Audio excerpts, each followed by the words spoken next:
সামাজিক যোগাযোগ মাধ্যমে চোখ রাখলেই সামনে আসছে চটকদার বিজ্ঞাপন। ভিসা দিচ্ছে ইউরোপের দেশ এস্তোনিয়া। এক দেশের ভিসা নিয়ে ঘুরে আসুন সেনজেনভুক্ত ২৬টি দেশ।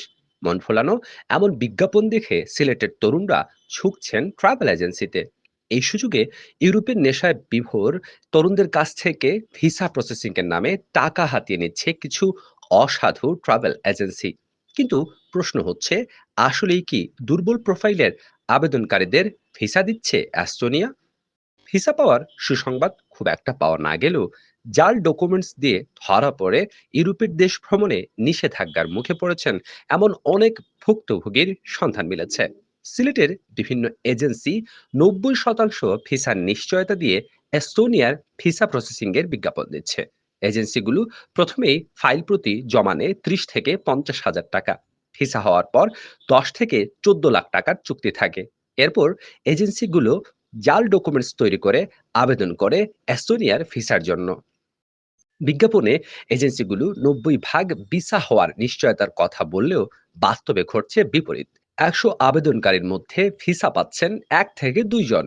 জেনুইন ডকুমেন্টস ও হাই প্রোফাইলের আবেদনকারী ছাড়া অন্যদের ভিসা প্রত্যাখ্যান হচ্ছে। এর মধ্যে যাদের ডকুমেন্টস জাল হিসেবে অ্যাম্বাসি শনাক্ত করতে পারছে, তাদেরকে বিভিন্ন মেয়াদে নিষিদ্ধ করে দিচ্ছে। সেনজেনভুক্ত দেশ হওয়ায় এস্তোনিয়ায় নিষিদ্ধ হওয়ায় পরবর্তীতে সেনজেন সহ ইউরোপের দেশগুলোতে ওই আবেদনকারীর ভ্রমণ অনেকটা অনিশ্চিত হয়ে পড়ে। সিলেট নগরীর চৌকি দেখির শামীম আহমদ জানান, এস্তোনিয়ার ভিজিট ভিসার জন্য জিন্দাবাজারের একটি এজেন্সির মাধ্যমে তিনি ভিসা প্রসেস করিয়েছিলেন।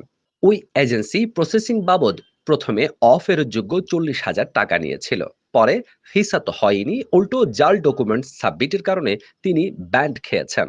শামীম বলেন, সিলেটের বিভিন্ন এজেন্সি তরুণদের ইউরোপের স্বপ্ন দেখিয়ে এস্তোনিয়ার ভিসা প্রসেসিং এর নামে শত শত ফাইল নিচ্ছে।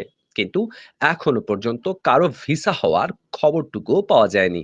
এজেন্সিগুলো শুধু মুখে ভিসা হওয়ার আশ্বাস দেয়। এতে ফাইল প্রতি তারা ৪০ হাজার থেকে ১ লাখ টাকা পর্যন্ত হাতিয়ে নিচ্ছে।